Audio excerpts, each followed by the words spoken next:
The Galactic Council station hung in the darkness of space like a massive silver wheel. Ships from dozens of worlds docked at its outer rim, each one different from the next. Some glowed with strange energy, others moved with impossible grace. The human shuttle looked plain and simple compared to them all. Jake Morrison stood in the docking bay and watched his reflection in the polished floor. He wore a simple gray suit, nothing fancy. At 32, he had seen enough to know that clothes did not make the man. His dark hair was cut short and neat. His face showed no emotion as he checked his tablet one more time. "Ready?" Ambassador Helen Carter asked. She was a woman in her 50s, with silver hair and sharp eyes. She had been doing this job for 20 years. "As ready as I'll ever be," Jake said. He had flown rescue missions in the asteroid belt. He had pulled people from burning stations and dying ships. But this was different. This was politics. Commander Kyle Bennett walked beside them, his military uniform crisp and clean. "Remember, they invited us here. That means something." The three humans walked through the station's main corridor. Aliens of every shape and size moved past them. Some had too many arms. Others floated instead of walking. A few looked almost human, but their eyes gave them away. Jake had studied the files. He knew which species to bow to and which to simply nod at. The council chamber was enormous. A circular room with seats rising in tiers like an ancient arena. Representatives from 40 different worlds sat in groups, talking in languages that hurt to hear. At the center stood a raised platform where speakers would present. The Valerians sat in the highest tier. Their section gleamed with crystalline technology that seemed to grow from the walls like frozen light. Jake could see why they thought themselves superior. Everything about them screamed elegance and power. Then he saw her. Princess Serafina Velthar stood among her delegation like a jewel among stones. She was young, maybe 19 in human years. Her skin had a faint blue shimmer. Her eyes were large and silver, reflecting light like mirrors. She wore robes that seemed to shift colors as she moved. Everything about her spoke of wealth and privilege. She was staring at the human delegation. Her expression made it clear what she thought of them. The session began with formal greetings. Each species introduced themselves and stated their purpose. When Earth's turn came, Ambassador Carter stepped forward. She spoke clearly and firmly about humanity's desire for peaceful relations and mutual benefit. Jake watched the council's reaction. Most seemed bored. A few looked mildly interested. The Valarians looked amused. Then it was Jake's turn to present. He walked to the center platform and activated his display. Simple holographic images appeared, showing Earth's achievements. First contact protocols. Medical advances, engineering solutions. Nothing fancy, just facts. Earth offers a cultural exchange program, Jake said. His voice carried through the chamber without any technology to help it. We also propose limited trade agreements to begin building trust between our peoples. He heard the laugh before he saw who made it. Princess Serafina was not trying to hide her amusement. The sound echoed through the chamber. Other Valerians joined her, their laughter like wind chimes in a storm. Jake kept talking. He showed Earth's universities, the research stations, the colonies on Mars and Europa. Each image brought more laughter from the Valerian section. "Forgive me," Princess Serafina called out. Her voice was clear and musical.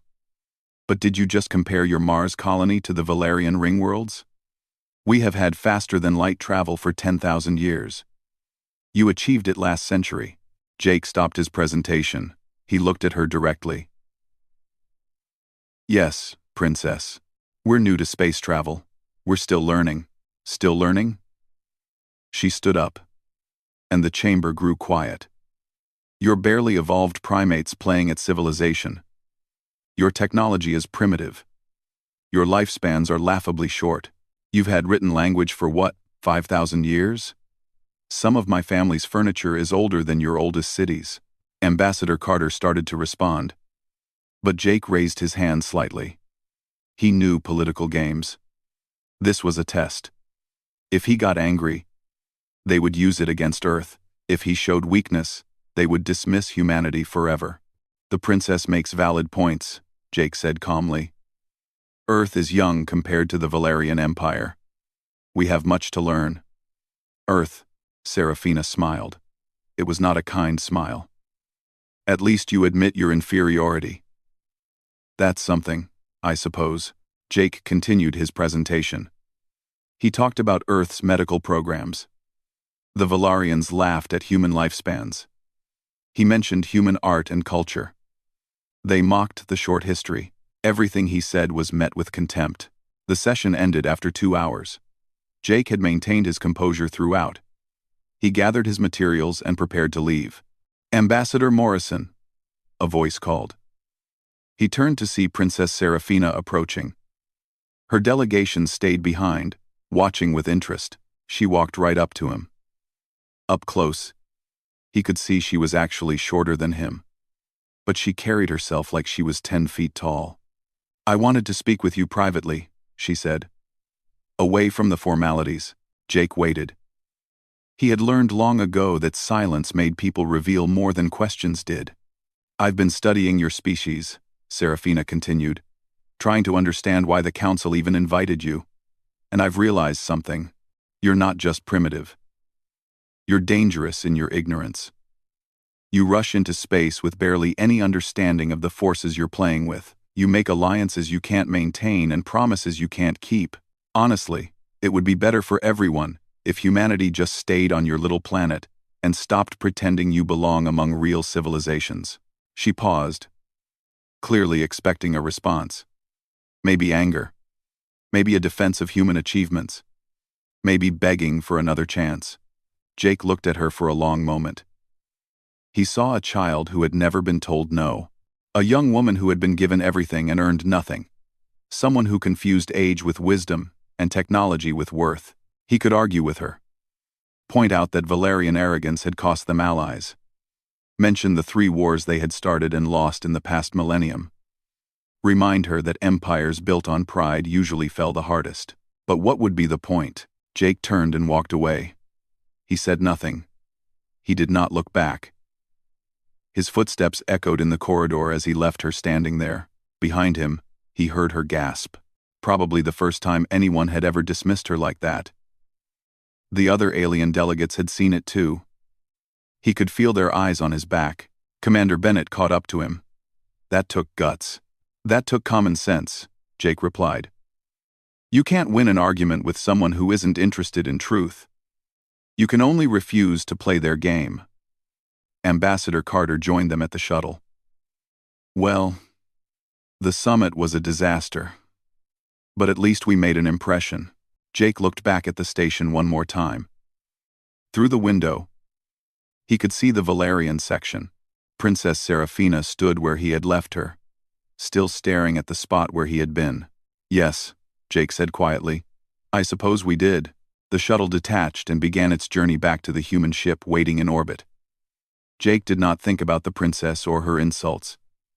He had done his job.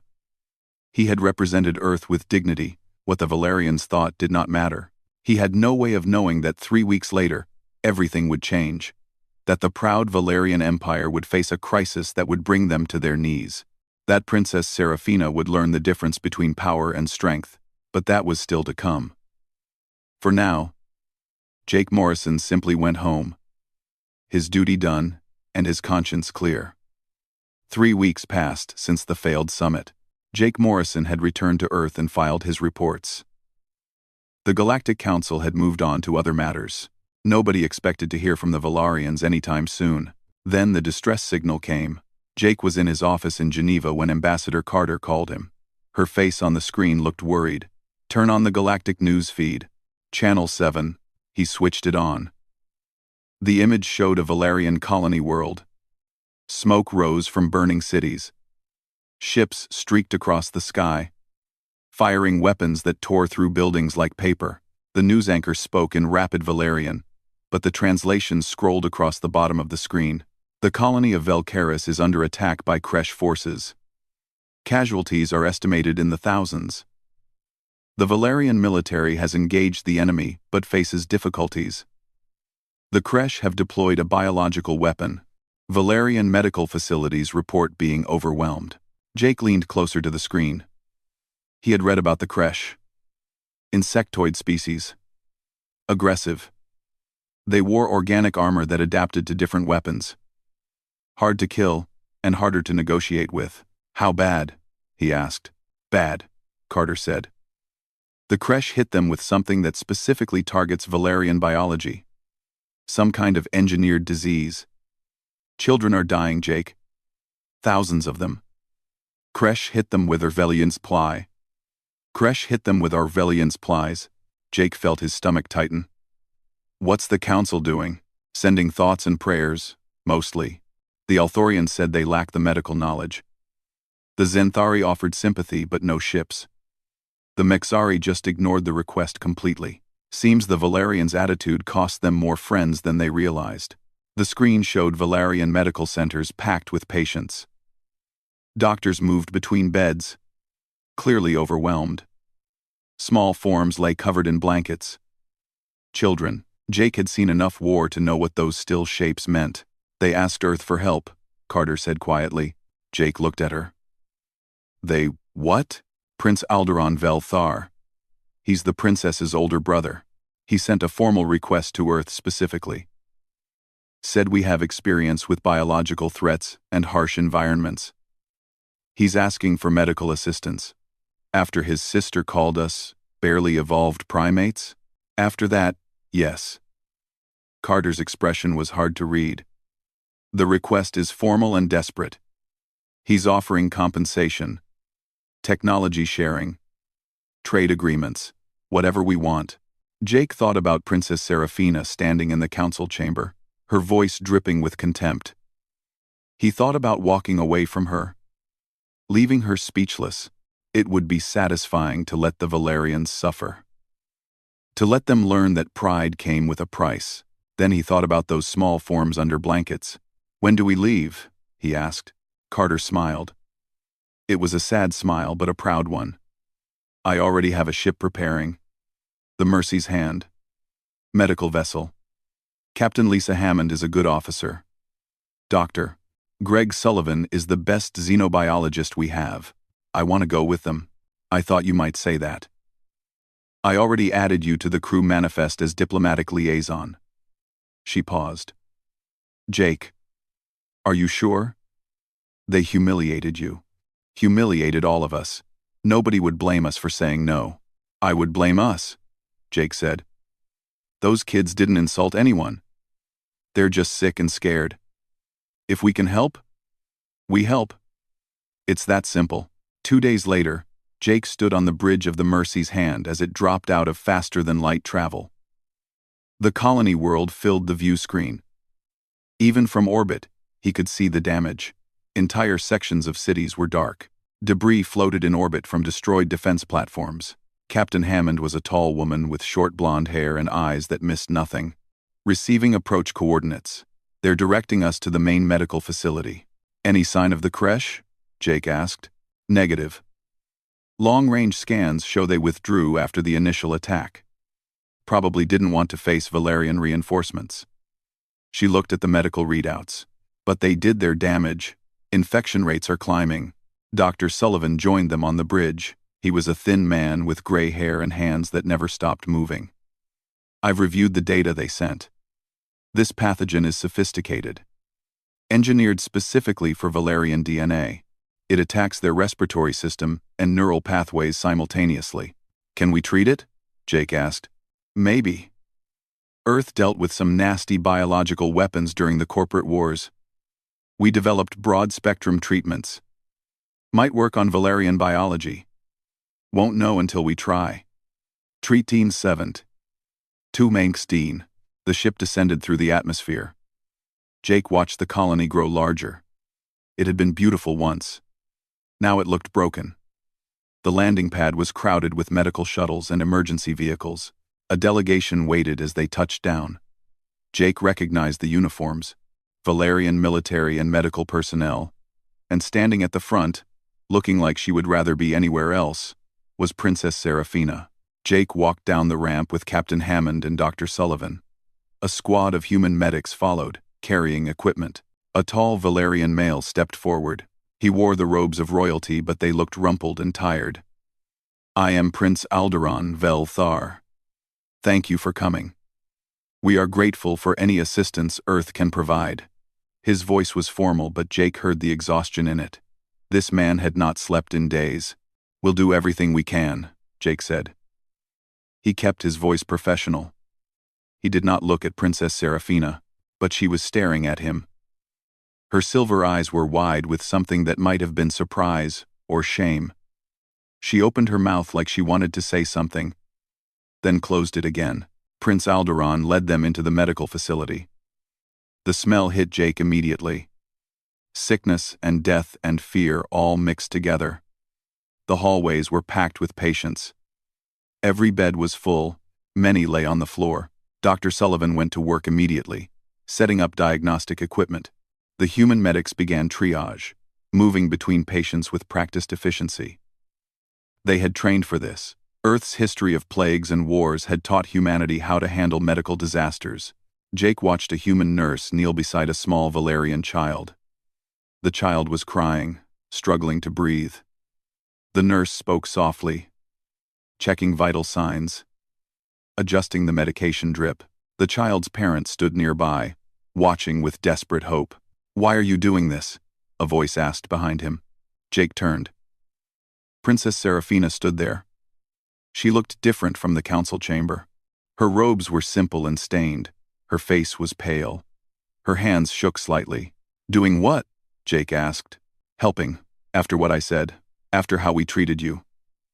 She gestured at the human medical team. "You should have refused. You should have let us suffer for our arrogance." Jake looked at her for a moment. "Is that what you would have done?" She did not answer. "Those children didn't insult me," Jake said. "They're just sick. They need help. That's all that matters." They are, but I insulted you. I mocked your entire species." "Yes, you did. And you just walked away." "Yes, I did. Why?" The question seemed torn from her. Everyone else argues. Everyone tries to prove themselves. Why didn't you? Jake watched Dr. Sullivan working on a critical patient across the room. The human doctor's hands moved with precise certainty, adapting Valerian equipment to his needs. "Because you weren't interested in truth," Jake said. "You wanted to feel superior. Arguing would have just given you what you wanted. Walking away denied you that satisfaction." Seraphina flinched like he had hit her. "I was wrong about humans. Maybe. Or maybe you were just wrong about what makes someone worth respect." He started to walk toward the medical team. "Ambassador Morrison," she called. He stopped but did not turn around. "Thank you," she said quietly. "For coming. For helping. Despite everything." Jake nodded once and continued walking. There was work to do. People to save. Arguments and pride could wait. Over the next 18 hours, the human team worked without stopping. Dr. Sullivan tested different treatments. Some worked. Some did not. Slowly, carefully, they found a protocol that seemed effective. The infection rates began to drop. Jake coordinated with Valerian officials, organizing supply distribution and patient transfers. He worked alongside Princess Seraphina, who insisted on helping despite her status. She translated between languages when needed. She carried supplies. She held the hands of dying patients. He saw her cry for the first time when a young girl died despite everything they tried. The child could not have been more than 6 years old. The mother's wail of grief echoed through the facility. Seraphina stood frozen, tears running down her face. Jake gently guided her to a quiet corner. "I've never seen someone die before," she whispered. "Not like this. Not when we tried so hard." "It happens," Jake said. "Not everyone can be saved. How do you bear it?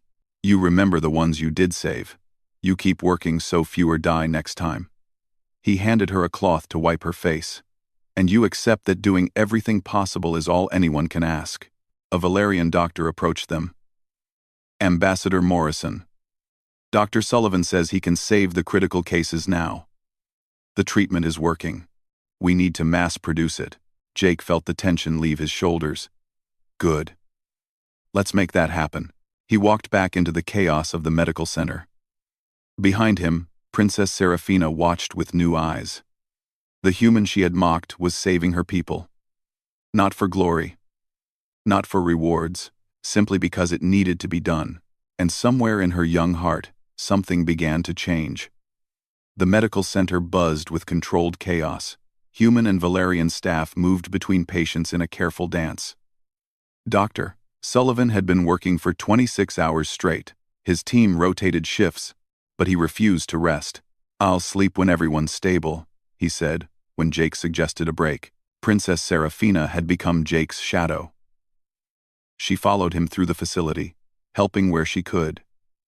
She had stopped wearing her royal robes. Now she dressed in simple medical scrubs like everyone else. Nobody treated her like a princess here. There was too much work to do. Ambassador Morrison, a Valerian doctor, called. His name was Theron, and his face was gray with exhaustion. "We have a problem in Sector 9. Jake followed him to a private room. 2 small Valerian children lay on medical beds. Both were critical. Their breathing was shallow and rapid. Their skin had turned pale blue. A Valerian woman stood between the beds. She was crying silently. "My sons," she whispered. "Please save my sons." Theron pulled Jake aside. "We have enough treatment for one. Maybe. The synthesizer is running at maximum capacity, but we can't produce enough for everyone who needs it. How long until the next batch is ready? 4 hours. Maybe 5. These children don't have that long." Jake felt his chest tighten. This was the worst part of any disaster. The choices. The impossible mathematics of who lived and who died. "What do you recommend?" he asked Theron. "The older boy has a better chance. His system is stronger. If we treat him, he'll probably survive. The younger one is too far gone. The treatment might not work on him anyway." Jake looked at the 2 children. They could have been brothers anywhere in the galaxy. One, maybe 8 years old. The other, perhaps 5. Both dying while their mother watched helplessly. "Let me talk to Dr. Sullivan," Jake said. He found the human doctor examining another patient. Sullivan looked up at Jake's expression and immediately followed him back to Sector 9. Sullivan examined both children quickly. His hands moved with practiced efficiency, checking vital signs and reviewing charts. His face showed nothing. "The Valerian doctor is right," Sullivan said quietly. "Standard protocol says we treat the one with the best chance. Save who we can." "Standard protocol," Jake repeated. Sullivan met his eyes. "But Earth learned a long time ago that standard protocol sometimes means giving up too easily. We've got some experimental approaches. Risky. Might kill the younger boy faster. Might save him. What do you need? Time, hands, and someone willing to stay with both children for the next 36 hours straight. They'll need constant monitoring. Any change could be fatal." Jake did not hesitate. "I'll stay." Dr. Sullivan nodded like he had expected that answer. "Then let's get to work." What followed was the longest night of Jake's life. Dr. Sullivan set up monitoring equipment around both beds. He administered the treatment to the older boy first, using the standard dosage. Then he prepared a modified version for the younger child. "This is experimental," Sullivan explained to the mother. "Based on treatments we developed for human children during the Mars plague. Might not work. Might make things worse. But it's a chance." The mother gripped Jake's hand. Her fingers were cold. "Please," she said. "Please try." Sullivan injected the younger boy with the modified treatment. Then he stepped back and waited. The first hour was terrible. The younger boy's temperature spiked. His breathing became even more labored. His heart rate climbed dangerously high. "It's not working," Theron said. "We're losing him." "Wait," Sullivan said. His eyes never left the monitors. Jake stood between the 2 beds. The older boy was stabilizing. His breathing had improved.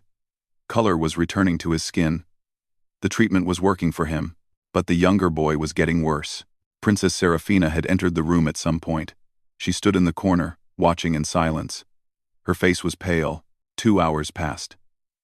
Then 3. The younger boy's condition continued to decline. Jake could see the mother losing hope with each passing minute. "Come on," Jake whispered. He did not know if he was talking to the boy or to fate, or to whatever gods might be listening. "Come on, kid. Fight." At hour 4, something changed. The younger boy's temperature began to drop. Slowly at first, then faster. His breathing eased. His heart rate steadied. Dr. Sullivan checked the readings 3 times. The modified treatment is taking hold. His immune system is responding. The mother collapsed into a chair, sobbing with relief. Jake felt his own hands shaking. He had not realized how tense he had been. "Both boys will live," Sullivan said. "They'll need monitoring for another day or 2, but they're going to make it." Theron stared at the monitors like he did not believe them. "How did you know that would work?" "I didn't," Sullivan admitted. "Earth medicine is built on calculated risks. We've almost gone extinct a dozen times. Each time taught us something new. Sometimes you have to try the impossible because the alternative is giving up." Princess Serafina approached the beds. She looked at the 2 sleeping children. Then at Jake. "You stayed with them the whole time. Someone had to. Most people would have chosen to save one and let the other die. It would have been the logical choice." "Maybe," Jake said. "But Earth learned that logic without compassion is just cruelty with better math." The mother stood and bowed deeply to Jake. In Valerian culture, bowing to someone of lower status was almost unthinkable. But she did it without hesitation. "You gave me both my sons," she said. "I will never forget this. Never." Jake helped her straighten up. "Just make sure they grow up well. That's all the thanks I need." As they left the room, Serafina stayed close to Jake. "You're exhausted," she said. "You need to rest." "So do you. I'm not the one who just spent 36 hours saving 2 children. Neither am I. Dr. Sullivan did the hard part. I just watched monitors." Now, they walked through the facility. It looked different now. Cleaner. Quieter. The crisis was not over, but it was manageable. The human treatment protocols were working. More Valerians were recovering than dying. Serafina led Jake to a quiet room. It had been set up as a rest area for medical staff. A few Valerian doctors were sleeping on cots. Jake sat down heavily on an empty one. "Why didn't you mention you were hurt?" Serafina asked. Jake looked at her blankly. She pointed at his side. His shirt had a dark stain. Blood. He had not even noticed. "Must have happened during the initial rush," Jake said.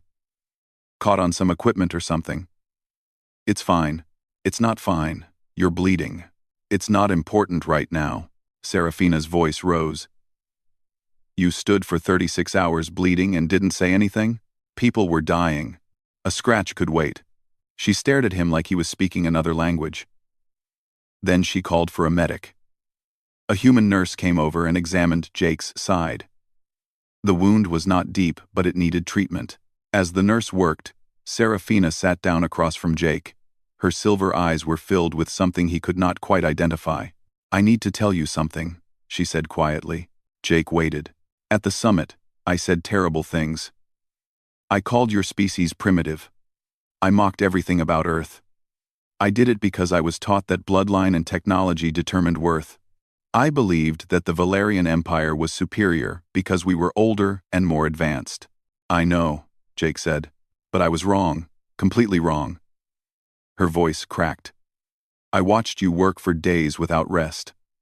I saw your doctors save people ours had given up on. I saw you risk experimental treatments because giving up was not acceptable. I saw you bleed for hours and not complain because others needed help more." She stood and did something that shocked everyone in the room. She bowed to Jake. A full formal bow. The kind Valarians only gave to their emperors. "I was a foolish child," she said. "I judged you by your technology and your age. I never looked at your character. I never saw your strength. Forgive me." Jake felt uncomfortable with the display. "Stand up, princess. There's nothing to forgive. There's everything to forgive." "Then I forgive you. Now please stand up. This is embarrassing." She straightened slowly. Tears ran down her face. Why aren't you angry? Why aren't you throwing my words back at me? Jake thought about it. Because you were 19 and ignorant. Now you're 19 and learning. That's all anyone can hope for. Before Serafina could respond, alarms blared throughout the facility. Emergency lights flashed red. Jake was on his feet immediately. Ignoring the fresh bandage on his side, Commander Kyle Bennett's voice came over the communication system. All personnel to defensive positions. Kresh fleet detected on approach. Multiple warships. ETA 20 minutes. Jake ran to the command center with Serafina right behind him. The main display showed dozens of Kresh ships dropping out of faster-than-light travel. They were coming back to finish what they started. Prince Alderaan stood at the command console. His face was grim. Our defenses are still damaged from the first attack. We can hold them for maybe an hour. After that, they'll breach the shields and finish us. Human reinforcements? Jake asked. 3 days away at best, Bennett said. He had a small security team with him. 20 humans against a Kresh army. We need to evacuate the medical facility, Jake said. Get the patients to shelters. There's not enough time, Alderaan said. And nowhere safe to put them anyway. If the Kresh break through, they'll hunt everyone down. Jake looked at the tactical display. He studied the Kresh formation. The planetary defenses. The time until impact. His mind raced through possibilities. I might have an idea, he said slowly. What kind of idea? Serafina asked. Jake met her eyes. The kind that Earth learned from almost dying a few dozen times. The Valerians fight with honor and elegance. The Kresh fight with overwhelming force. But humans fight to win. Alderaan stepped closer. What are you proposing? Let me help coordinate your defense. Earth tactics. No honor, no elegance. Just survival. The Valerian prince looked at his military commanders. They looked doubtful. Taking orders from a human would be humiliating. Then Alderaan looked at the 2 children Jake had saved, now sleeping peacefully in the medical ward. He thought about all the lives the humans had preserved. Do it, he said. Whatever it takes. The command center filled with Valerian military officers. They looked at Jake Morrison like he was insane. A human civilian proposing to coordinate their defense against a superior force. It was almost insulting. Commander Kyle Bennett stepped forward. For those who don't know, Ambassador Morrison flew combat rescue missions in the Belt Wars. 17 confirmed hostile engagements. 23 successful extractions under fire. He knows how to fight when outgunned. Jake pulled up a tactical display. Show me what you've got for defenses. A Valerian officer named Kelvier highlighted the installations. 3 orbital platforms, 60% operational. Ground-based shield generators covering the city. Various weapon emplacements scattered throughout the colony. And your standard defensive strategy? Jake asked. Maintain formation. Focus fire on enemy command ships. Hold position and use superior technology to outlast them. Jake studied the Kresh fleet composition. 40 ships. Maybe more hiding in the debris field. How did that work last time? Kresh fleet Marner. Kelvier's expression darkened. They overwhelmed our positions with numbers. Their organic armor adapted to our weapons. We held for 6 hours before they withdrew. They withdrew because your reinforcements were coming, Jake said. This time, they know help is days away. They'll hit harder and faster. So, what do you suggest? Prince Alderaan asked. Jake zoomed in on the colony's layout. The Kresh expect you to fight like Valerians. Predictable, honorable, static defense. We're going to fight like humans instead. Which means what exactly? Kelvier asked. It means we lie, cheat, and fight dirty. It means we make them think we're stronger than we are. It means we hit them where they're not looking, and run before they can respond. Jake highlighted several positions. We pull the orbital platforms back. Make it look like we're abandoning them. Abandon our best weapons? Kelvier looked outraged. No. Reposition them. The Kresh will rush forward to capitalize on the perceived weakness. Then the platforms hit them from angles they're not expecting. Meanwhile, ground forces use the city itself as cover. No standing formations, no predictable patterns. Guerrilla tactics. The Valerian officers muttered among themselves. This was not how wars were fought. Not with honor and proper military doctrine. Princess Seraphina spoke up. How many battles has the Valerian Empire lost in the past 1,000 years? The officers fell silent. 17 major defeats, she continued. All because we fought with honor against enemies who fought to win. Maybe it's time we learned from those who survived harsher worlds. Prince Alderaan nodded slowly. Implement Ambassador Morrison's plan. Full cooperation.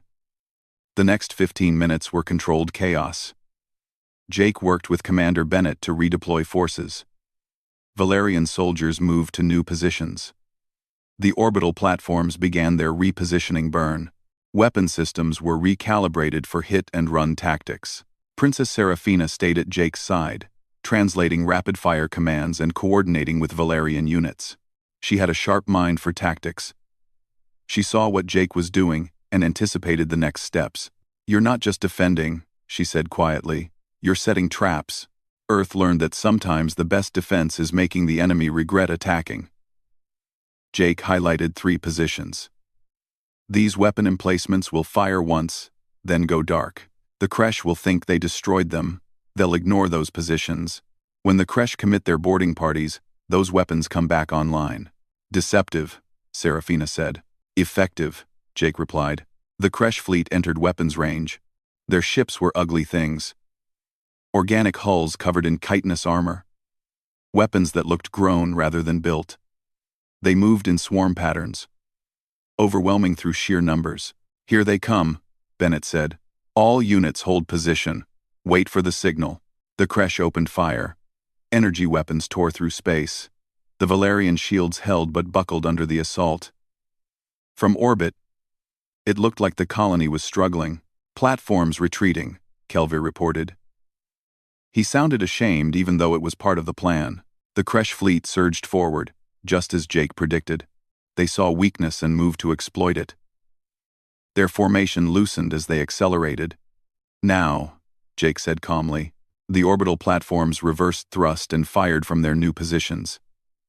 The Kresh fleet took hits from unexpected angles. 3 ships exploded immediately. 5 more took critical damage. Simultaneously, hidden ground weapons opened up. The Kresh ships trying to enter the atmosphere ran into a wall of coordinated fire. Not the elegant targeting of Valerian doctrine, but rapid saturation fire that Earth's military had perfected. They're adapting, Bennett warned. Organic armor is compensating. Then we adapt faster, Jake said.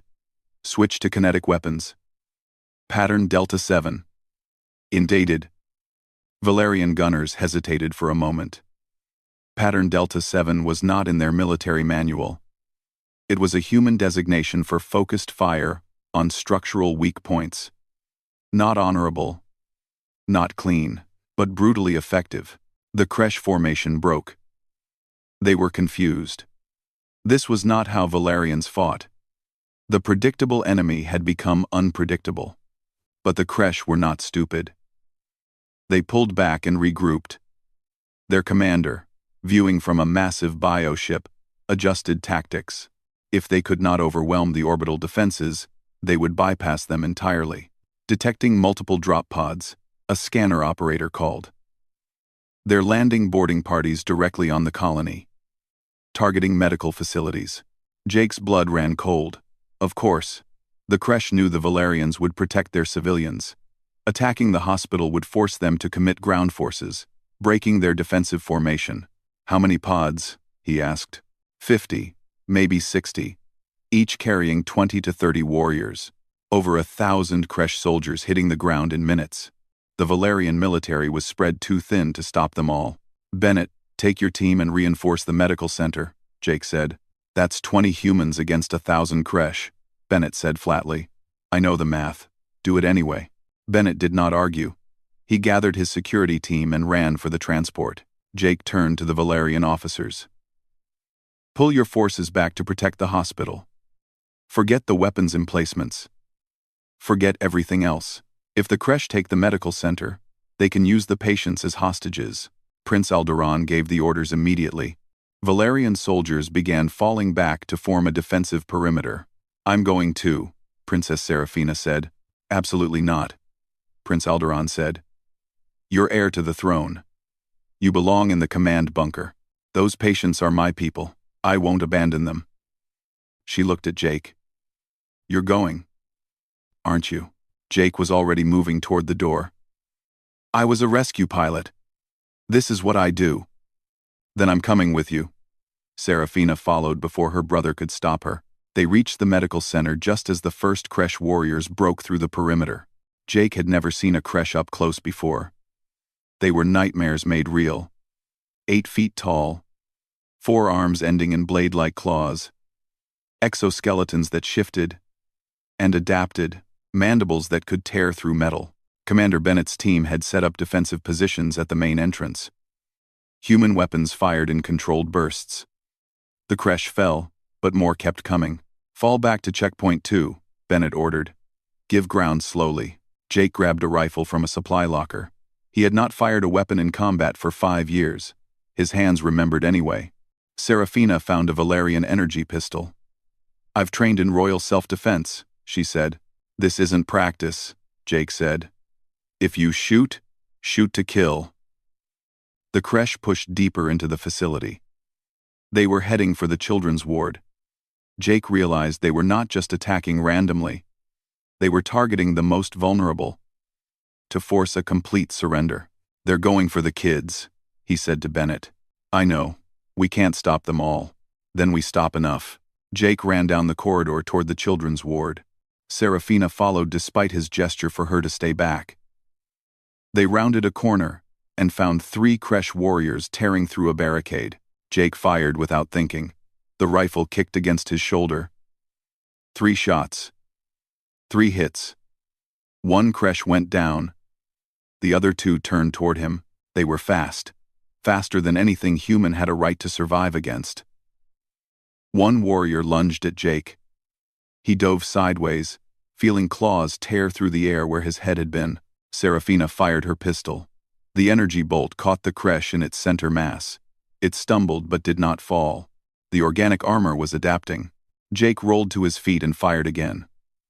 This time he aimed for the joints where the armor was thinner. The creche shrieked and collapsed. The 3rd warrior grabbed Jake before he could react.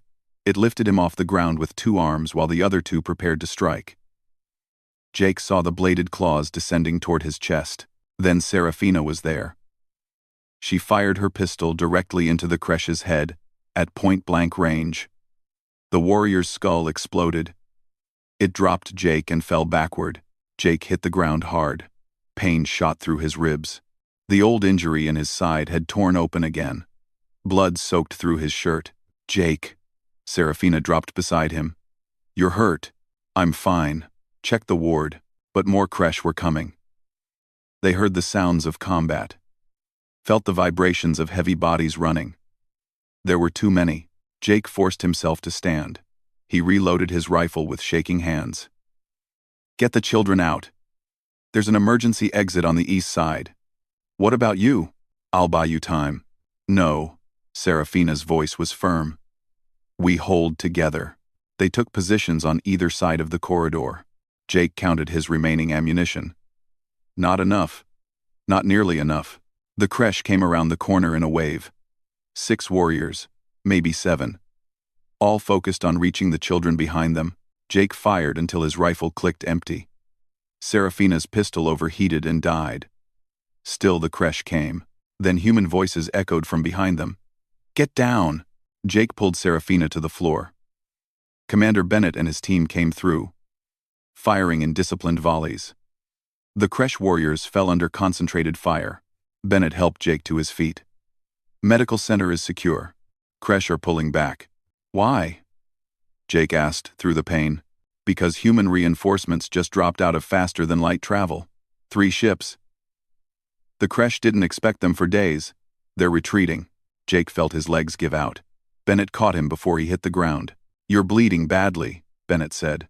The children? Jake asked. All safe. Thanks to you two holding this position. Princess Serafina knelt beside Jake. Her face was pale. Her hands were covered in fresh blood, and his blood mixed together. You took an injury protecting me, she said. Why didn't you say something? Jake tried to laugh, but it hurt too much. People needed protecting more than I needed complaining. The last thing he saw before passing out was Serafina's face, tears streaming down her cheeks, finally understanding what humanity had known all along. That strength was not about power or technology. It was about choosing to stand when standing was hard. It was about protecting others, even when it cost you everything. Jake Morrison woke up in a medical bed. For a moment, he thought he was back on Earth. Then he saw the crystalline walls and remembered. Valarian Hospital, Colony World, the attack. You're awake, a voice said. Dr. Sullivan sat in a chair beside the bed. He looked exhausted but relieved. You've been out for 2 days. Lost a lot of blood. We had to use Valarian medical technology to patch you up. Hope you don't mind being a guinea pig for cross-species medicine. Jake tried to sit up. Pain shot through his side, but it was manageable. The children, the patients, all stable, all recovering. The Kresh biological weapon is completely neutralized. We've synthesized enough treatment for every affected person on the colony. Sullivan smiled. You saved a lot of lives, Jake. As usual, it was a team effort. It's always a team effort with you. That's why people follow you into impossible situations. The door opened, and Princess Serafina entered. She looked different. Older somehow. Her eyes had lost their arrogant shine and gained something deeper. Something harder. Ambassador Morrison, she said formally. Then her composure broke. Jake, you're awake. Thank the stars. Sullivan stood. I'll give you two some privacy. Try not to tear your stitches, Jake. Valarian healing technology is good, but you're not invincible. After he left, Serafina sat in the chair he had vacated. She did not speak for a long moment. Just looked at Jake like she was memorizing his face. I killed someone, she said finally. That Kresh warrior who grabbed you. I shot it in the head. It was my first time taking a life. I'm sorry you had to do that, Jake said. Don't be. It was trying to kill you. I would do it again. She took a breath. But it changes you, doesn't it? Taking a life. Even an enemy's life. Yes, it does. How do you live with it? Jake thought about the Belt Wars, the ships he had destroyed to protect the colonies, the raiders he had killed to save hostages. You remember why you did it. You hold on to the lives you saved, not just the ones you took. And you never let it become easy. Serafina nodded slowly. During the battle, I kept thinking about what you said. That Earth fights to win. Not for honor or glory. Just to survive and protect others. I always thought that made humans primitive. Now I understand it makes you practical. Humanity learned the hard way, Jake said. We nearly destroyed ourselves a dozen times. Nuclear wars. Biological weapons. Climate collapse. Each time, we survived by adapting. By doing what worked, instead of what looked good. While my people learned nothing because we never faced real adversity, Serafina said bitterly. We built our empire on superior technology and older civilizations. We never had to truly fight for survival. That made us weak. Not weak, inexperienced. There's a difference, is there? When the Kresh attacked, our elegant weapons and proper tactics failed. Your dirty fighting and guerrilla warfare succeeded. Jake shifted in the bed, getting more comfortable.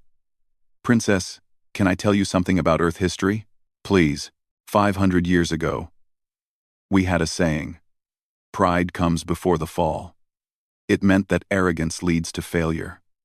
Your people are not weak. You're just learning a lesson humanity learned through blood and fire.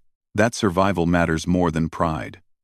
That protecting others matters more than looking superior. Serafina was quiet for a moment. At the summit, I called humans barely evolved primates. I mocked your short lifespans and primitive technology. I said you were playing at civilization. And a first. I remember. I was wrong about everything. You're not primitive. You're practical. You're not playing at civilization. You've built one that survived horrors my people never faced, and your short lifespans don't make you inferior. They make you urgent. You understand that time is precious because you have less of it. We also make a lot of mistakes, Jake pointed out. Earth is not perfect. We still fight among ourselves. We still struggle with poverty and injustice. We're just as flawed as anyone else. But you keep trying to do better. That's what I didn't see before. Serafina stood and paced the room. I need to ask you something. When I insulted you at the summit, and you walked away without saying anything. Why? Jake had been waiting for this question. Because arguing would have given you what you wanted.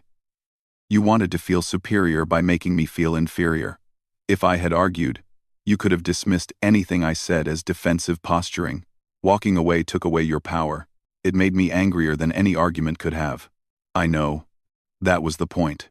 But then you came back. When my people were dying, when we needed help, you came back. Why? Because you were not the one dying. Innocent people were suffering for decisions they did not make. Children were sick through no fault of their own.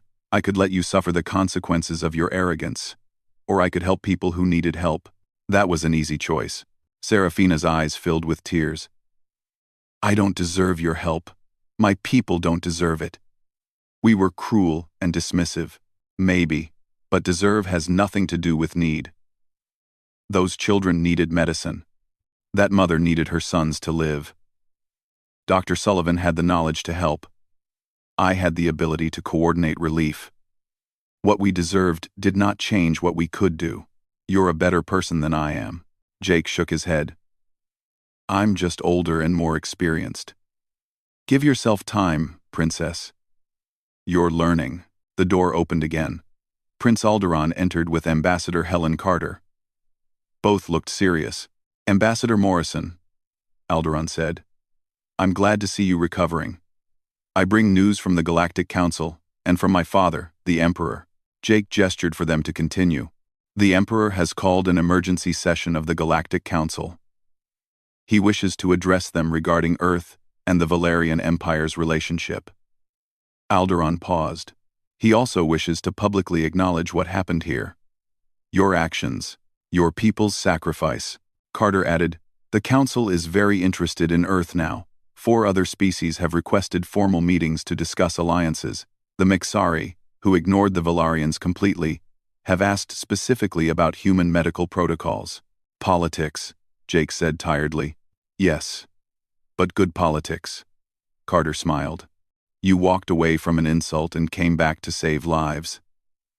That story is spreading through the Council faster than any diplomatic mission could have achieved. Serafina spoke up. I want to address the Council as well. I want to publicly apologize for my behavior and explain what I learned. Her brother looked surprised. Sister, that would humiliate our family. Admitting such errors publicly is necessary. Serafina interrupted. I represented our empire at that summit. I behaved shamefully. If I don't take responsibility, I learn nothing. Besides, hiding mistakes is what makes them dangerous. Earth's history shows that clearly enough. Jake felt proud of her in that moment. She was growing up fast. Crisis had a way of doing that. The next week was a blur of activity. Jake recovered quickly, with Valerian medical technology helping. The colony began rebuilding. Human and Valerian engineers worked side by side, combining practical Earth techniques with elegant Valerian technology. The 2 children Jake had saved visited him every day. They brought drawings and stories. Their mother brought food and gratitude that words could not express. Dozens of other Valerians stopped by to thank him personally. This is uncomfortable, Jake told Dr. Sullivan one afternoon. I was just doing my job. Get used to it, Sullivan replied. You're a symbol now. The human who showed mercy to those who showed none. The ambassador who walked away from insults and came back to save lives. That story is powerful, Jake. It changes how people see Earth. Finally, The day came for the Galactic Council session. Jake stood in the same chamber where he had presented Earth's proposals weeks before. But everything was different now. The Emperor of the Valerian Empire spoke first. He was an imposing figure with robes that seemed to contain entire galaxies. His voice filled the chamber. Members of the Council, I stand before you today humbled.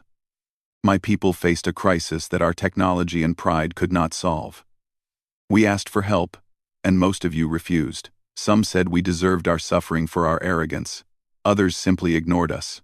But one species, one very young species that we had mocked and dismissed, came to our aid without hesitation. He gestured toward the human delegation. Earth sent doctors when we needed healing. They sent warriors when we needed protection. They asked for nothing in return. Ambassador Jake Morrison personally saved countless lives, while suffering wounds he did not report. When I asked him why humanity helped despite our insults, he said it was the right thing to do. Nothing more. Nothing less. The Emperor paused, letting his words settle. The Valerian Empire hereby announces a formal alliance with Earth. Full technology exchange. Open trade. Cultural programs. We offer this not because we feel obligated, but because we have learned what true civilization looks like. It is not measured in years or technology. It is measured in character. The chamber erupted in discussion. Some species applauded. Others looked uncomfortable. A few seemed angry that humans were gaining such a powerful ally. Then Princess Seraphina stepped forward. She wore simple robes. No crown. No symbols of royalty. Just a young woman preparing to speak truth. I am Princess Seraphina Velthar. At the previous summit, I insulted the human delegation. I called them primitive, ignorant, and unworthy of being in this chamber. I was cruel because I believed bloodline and technology made my people superior. Her voice was clear and steady. I was wrong. Completely and utterly wrong. She looked directly at Jake. Ambassador Morrison taught me more in 2 weeks than I learned in 19 years. He taught me that walking away from an insult requires more strength than responding to it. He taught me that helping your enemies shows more courage than defeating them. He taught me that true civilization is measured by compassion, not conquest. Seraphina turned back to the council. I am asking the council to approve a special program. I wish to study on Earth. Not as a princess. Not as a diplomat. Simply as a student who has much to learn. I want to understand the world that forged people like Jake Morrison. I want to learn how humanity survived when extinction seemed certain. I want to bring those lessons back to my people. The chamber was silent. A Valerian princess asking to study among humans, admitting that Earth had wisdom to teach. It was unprecedented. Ambassador Carter stood. Earth accepts Princess Seraphina as a student and friend. We offer the same to any species who wishes to learn and grow together. Humanity does not want to conquer or dominate. We simply want to be good neighbors in this galaxy. The vote was called. The council approved the alliance overwhelmingly. They approved the student exchange program. They approved formal recognition of Earth as a full council member with voting rights. After the session, Jake found Seraphina on an observation deck. She was staring at Earth, visible through the viewport. A small blue world. Nothing special compared to Valerian megastructures or ancient homeworlds. It looks fragile, she said. It is. Jake agreed. That's why we protect it so fiercely. When do I start my studies? Whenever you're ready. Ambassador Carter has prepared several programs. History, medicine, engineering, philosophy. Take your pick. Seraphina smiled. All of them. I have a lot to learn. We all do. That's the point of living. Constant learning and growth. She was quiet for a moment. Then she asked the question that had been haunting her. Jake, do you think I can change? Really change? Not just learn lessons but become someone different? Jake thought about the arrogant princess who had mocked him weeks ago.